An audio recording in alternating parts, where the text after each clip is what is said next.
प्रश्न 25। 8 सेंटीमीटर त्रिज्या वाले ठोस गोले में 2 सेंटीमीटर त्रिज्या वाले कितने ठोस गोले बन सकते हैं? तो प्रश्न क्या कह रहा है, 8 सेंटीमीटर त्रिज्या वाले ठोस गोले में 2 सेंटीमीटर त्रिज्या वाले कितने ठोस गोले बन सकते हैं? तो लिखेंगे हम सबसे पहले 8 सेंटीमीटर 8 सेंटीमीटर त्रिज्या वाले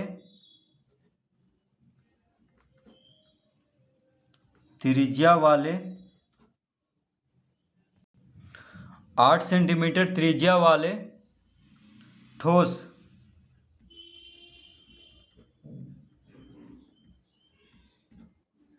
8 सेंटीमीटर त्रिज्या वाले ठोस गोले का आयतन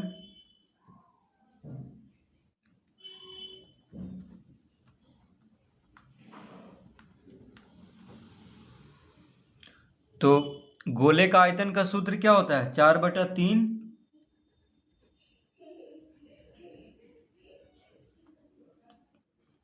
गोले का आयतन का सूत्र क्या होता है? 4/3 पाई आर क्यूब। ठीक है, तो 8 सेंटीमीटर त्रिज्या दिया हुआ है, यानी आर के जगह पे त्रिज्या को आर से लिखते हैं।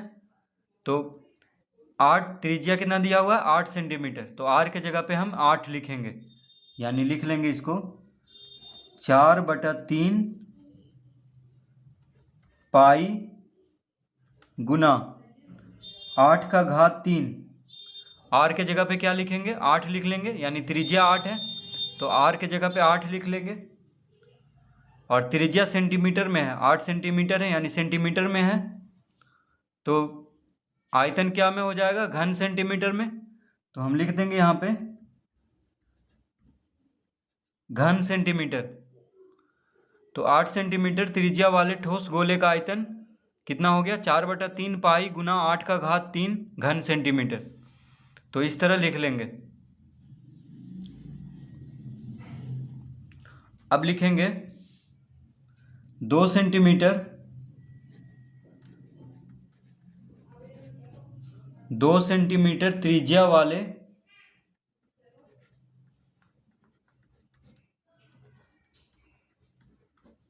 2 सेंटीमीटर त्रिज्या वाले ठोस गोले का आयतन ठोस गोले का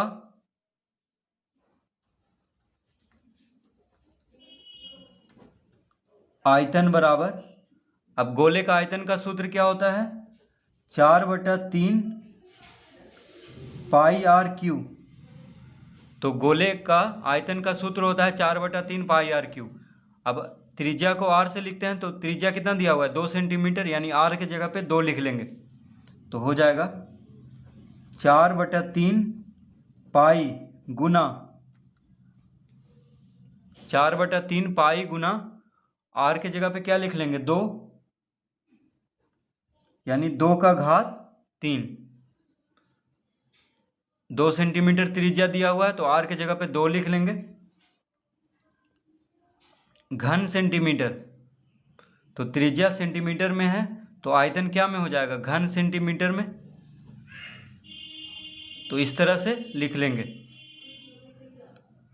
तो प्रश्न में कह रहा था कि 8 सेंटीमीटर त्रिज्या वाले ठोस गोले में 2 सेंटीमीटर त्रिज्या वाले कितने ठोस गोले बन सकते हैं? तो हम दोनों का आयतन पहले हम निकाल लिए हैं, दोनों का आयतन पहले निकाल लेंगे इस तरह से। अब लिखेंगे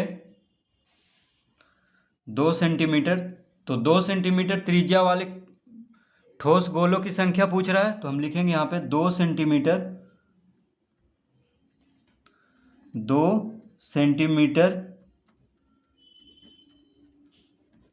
त्रिज्या वाले ठोस 2 सेंटीमीटर त्रिज्या वाले ठोस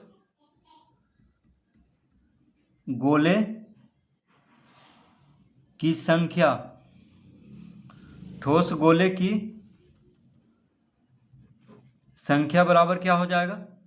तो 8 सेंटीमीटर त्रिज्या वाले ठोस गोले में 2 सेंटीमीटर त्रिज्या वाले कितने ठोस गोले बन सकते हैं? तो लिखेंगे 2 सेंटीमीटर त्रिज्या वाले ठोस गोले की संख्या बराबर